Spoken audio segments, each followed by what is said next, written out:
Shots were fired at the tour bus of Grammy-winning rapper Lil Wayne on the 26th of April. Footage from the NBC affiliate in Atlanta, Georgia, showed several bullet holes in the side of the bus, but no injuries were reported. Because things that I don't speak on and things that I won't speak on have happened since, right? And every left me was never successful without me. Contract all up. I guess that means you all up. It was horrible. It was horrible. It was trash. It wasn't good. Yeah, it wasn't good. Cash Money is mother broke. They told Lil Wayne, we don't have no money to even cut a motherfucking check. We broke. We are mother. You ever stop and think, what really happened to Lil Wayne's run? 1 minute he was everywhere, dropping hits back to back, launching Drake and Nicki into superstardom, owning Young Money like a king, then suddenly, silence. The momentum faded. No more dominance, just confusion. What went down behind the curtain? Well, Pusha T's been calling it out for years, and he's not mincing words. He straight up believes Birdman had a heavy hand in shutting Wayne down. We're talking blocked albums, frozen money, contracts Wayne couldn't escape no matter how high he climbed. And Pusha ain't just guessing. He's been dropping subliminals and warnings about this industry trap since day one. But here's the wild twist. Pusha doesn't only make Wayne look like a victim, he throws shade suggesting Wayne might have helped sell the illusion, pretending everything was fine while his empire quietly crumbled. So now the real question is, was Wayne blind to it, or was he stuck so deep he had no way out? Let's rewind to the Exodus 23:1 track from 2012. That diss hit like a truck. Pusha rapped, "Contract all fed up. I guess that means you all fed up. You signed to one, that signed to another, that signed to three. Now that's bad luck." That line from Pusha T, it wasn't just a clever punchline. It was a sniper shot aimed straight at Wayne's whole situation. What Pusha was really doing was exposing the trap, how deep and messy Wayne's label ties really were. He wasn't just signed to Birdman and Cash Money. Cash Money was tied to Universal, and even more people had hands in the pot. So when it came down to it, Wayne had zero control, no ownership, no freedom. He couldn't even drop music when he wanted, even though he had albums ready for years. Every delay was another red flag waving right in fans' faces. Wayne didn't stay quiet forever either. He finally broke the silence and told the world the truth. He called Cash Money a straight-up prison. Then boom, he hit Birdman with a $51 million lawsuit for unpaid royalties and creative control. That's not just business beef, that's full-on betrayal. But it gets even messier. Whispers started circling that Cash Money was broke. Yeah, broke. Wayne's own manager said they were told flat out that the label had no more money, which is why Wayne couldn't get paid. Imagine building an empire only to be told there's nothing left for you. That's foul. And guess what? Pusha didn't back down. He came back again on Infrared and kept the pressure on. It was written like Nas, but it came from Quentin, at the mercy of a game where the codes is missing, when the CEO's blinded by the glow. He wasn't just talking Drake ghostwriting. He was calling out the whole corrupt system where leaders chase shine instead of protecting their artists. It's different. Believe in myself. And the Coles and Kendricks let the sock puppets play in their roles and gimmicks. When Pusha T spits lines like that, he's not just flexing, he's aiming. That bar about the CEO blinded by the glow, fans took that directly as another shot at Birdman. And Loki, Wayne too. Pusha's painting a picture where these two got so caught up in the bling, the fame, the flashy life, that they forgot what really matters: ownership, freedom, legacy. From Pusha's perspective, Wayne wasn't just trapped, he was being used. His lyrics, his voice, his grind brought in millions, but the paperwork had him locked down. And the most twisted part? To the outside world, it still looked like he was calling the shots. Wayne was the face of Young Money, nobody could argue that. But behind that smile, he had no power, just contracts. Pusha makes it clear, Wayne wasn't just an artist under a deal, he was creatively and financially paralyzed. And then you got Birdman out here, bragging like, every artist who leaves me never makes it. Ugh.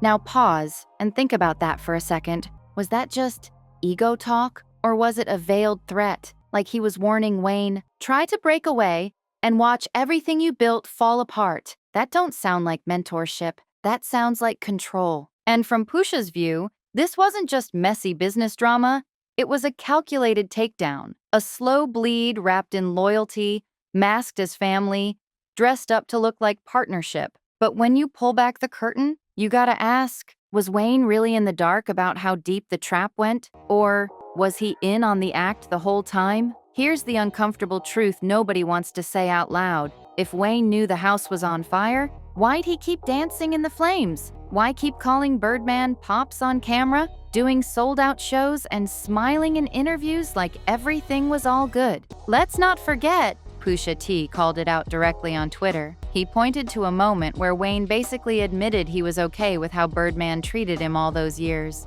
That's wild. And that's exactly what Pusha wants people to think about. Maybe Wayne wasn't some clueless puppet. Maybe he knew something was off. But the illusion, the image, it was too valuable to let go. The iced-out chains, the private jets, the young money lifestyle, it wasn't just his brand, it was a mask. Stepping away from that would have meant blowing up the entire operation and risking everything. And Pusha, being slick with the subliminals, never flat out calls Wayne a fraud, but those little jabs, they sting. He's pointing the finger at artists who sell authenticity while maybe living a lie the whole time. Wayne might have been the face of Young Money, but was he the boss or just the poster boy?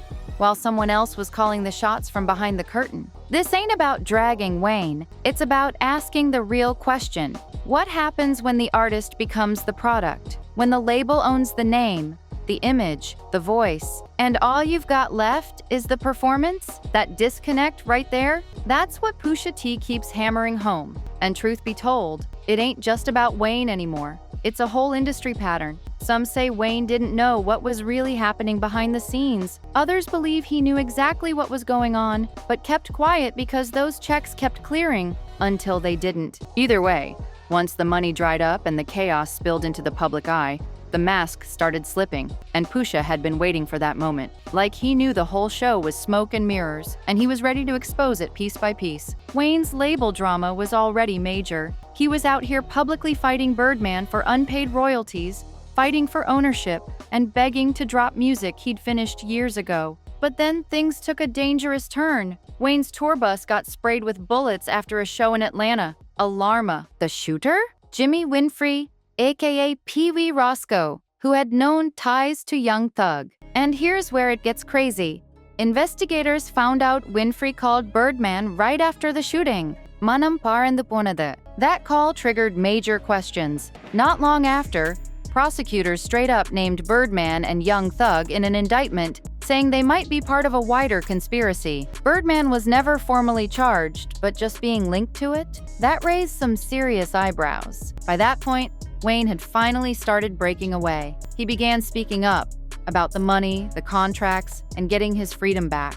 The Pops talk was over. The loyalty was done. Now it was about survival. What once looked like a tight father-son bond between Birdman and Wayne was crumbling right before everyone's eyes. And for Pusha T, that moment just proved his point. He's been calling out fake loyalty in the music game for years, especially from labels that pretend they're family. But from his angle, it's all a front. As soon as Wayne stopped being useful to the brand, Birdman didn't just distance himself, he turned cold. And it didn't stop at sabotaging music releases. According to insiders, things got way more serious. Prosecutors were digging into Birdman and Young Thug's gang ties, and even Thug's halftime music video was set to be used as evidence. This wasn't rap beef anymore. This was criminal territory. Fire. While the public thought Birdman was mentoring Wayne, raising him in the game, Pusha paints a different picture. He's saying that whole relationship might have never been about love or growth. It was about control. And when Wayne finally started speaking up and pushing back, the consequences came quick and deadly. That's what makes Pusha's message so heavy, because now we're not just talking about shady contracts or delayed albums. We're talking about betrayal that could have ended someone's life. Loyalty in this context was nothing more than a leash, and once Wayne stopped playing the part, the mask dropped. And the craziest part? Even after the tour bus shooting, Wayne didn't fully cut ties at first. So Pusha throws out the realest question, was that bond ever even real? Or was Wayne just another artist stuck in a loyalty trap, too deep to walk away? So now, the real question flips. Not just, did Birdman ruin Wayne's career? But did Wayne protect the whole illusion, even while everything behind the scenes was crashing down? And that's exactly the type of doubt Pusha T wants stuck in your mind like a splinter. Let's talk strategic sabotage for a sec. When folks look back at the period when Wayne's career started to slow down, the conversation usually lands on his music or personal choices, like maybe he lost his hunger or changed his sound. But there's a whole other layer that barely gets talked about, and it's the foundation of his deal with Cash Money. That right there? That's the part Pusha T keeps pulling the curtain on. While some people brush him off like he's just another rapper throwing shots, he's actually been laser-focused on the structure of Wayne's contract and the long-term damage it may have caused. To really understand what Pusha's getting at, you gotta rewind way back to when Wayne first signed that deal. It looked like a come-up, a young star partnering with a powerful label. But under the surface, that agreement handed Birdman and Cash Money serious control, not just over Wayne's music, but over the money, the timelines, the direction of his whole future. And the wildest part? That deal boxed Wayne in. On paper, it looked like a blessing, but in practice, it was more like a chokehold. One major issue? The way profits were split. Word from insiders and court docs say Wayne's advances were delayed, reduced, and sometimes didn't even add up. His cut from sales? Murky at best. When Young Money exploded with Drake and Nicki Minaj rising to global superstardom, it looked like Wayne was winning big. But behind the scenes, that money was still moving through the same messed up contract system. So even though Wayne built the stage for two of the biggest artists in hip-hop, a major chunk of those earnings flowed straight to Cash Money first. That's wild. That setup? It made real independence nearly impossible. And that's exactly what Pusha T keeps bringing up. He's not just saying Wayne had a bad contract. He's showing how Wayne was locked up creatively and financially, with no easy way out. Even if Wayne wanted to bounce and do his own thing, he couldn't. And that's what makes the whole Thought Carter 5 situation even deeper. That album should have been a moment. It was finished, the fans were hyped, promo was already rolling, and then boom, nothing. The release date came and went. The album vanished into thin air. Why? Not because Wayne wasn't ready. He was. He told the world it was done. But just like Pusha T warned, Birdman wouldn't release it. That move wasn't random. It felt like leverage. Like Birdman was using the album as a power play during contract talks, keeping Wayne boxed in with no new music and no way to move forward. And from the business side, that delay might have looked like negotiation. But from a creative standpoint, it was a straight-up shutdown. No new tracks, no new tours, no momentum, and publicly, Wayne started fading from the scene. He eventually spoke up, saying he felt like a prisoner in his own label. But then, here's the twist. His team would pop up saying, everything's fine, that he was still cool with Cash Money, still in the family, no issues. But come on, which version was real? The one where he felt caged? Or the one where the PR team smiled for the cameras? That contract drama leads to one brutal question. Was Wayne really trying to break free? Or was he just playing it safe to protect his image? Because from Pusha T's point of view, this wasn't just about bad business decisions. It was a full-on setup. And Wayne might have gone along with it, at least for a while. And that's where things get messy. If you've spent years calling yourself the best rapper alive, building an empire, co-signing superstars like Drake and Nicki, and still showing up side by side with the same label that's been holding you back, people are gonna start asking questions. Pusha's criticism cuts deep because he doesn't just frame Wayne as a victim. He hints that Wayne may have played a role in keeping the illusion alive. Like, yeah, he said he felt stuck, but he still repped the team. He kept calling Birdman Pops. He kept the brand intact. Why? Maybe because walking away meant letting go of the status. Maybe it meant exposing the truth, cracks in the whole empire that fans weren't ready to see. And maybe Wayne wasn't ready to face that either. So when Pusha drops those cold little jabs, maybe he's not just attacking a label. Maybe he's challenging Wayne's whole image, not calling him a fraud outright, but definitely questioning the boss narrative the public believed for so long. Was Wayne ever really in charge? Or was he just the face of something that controlled him the whole time? Drop your thoughts in the comments. Was Wayne trapped or just too loyal to let go? And if you're into these deep breakdowns that peel back the layers behind the headlines, hit that like button, subscribe, share this with a friend, and tap that bell so you never miss the truth behind the fame. See you on the next one. Fire!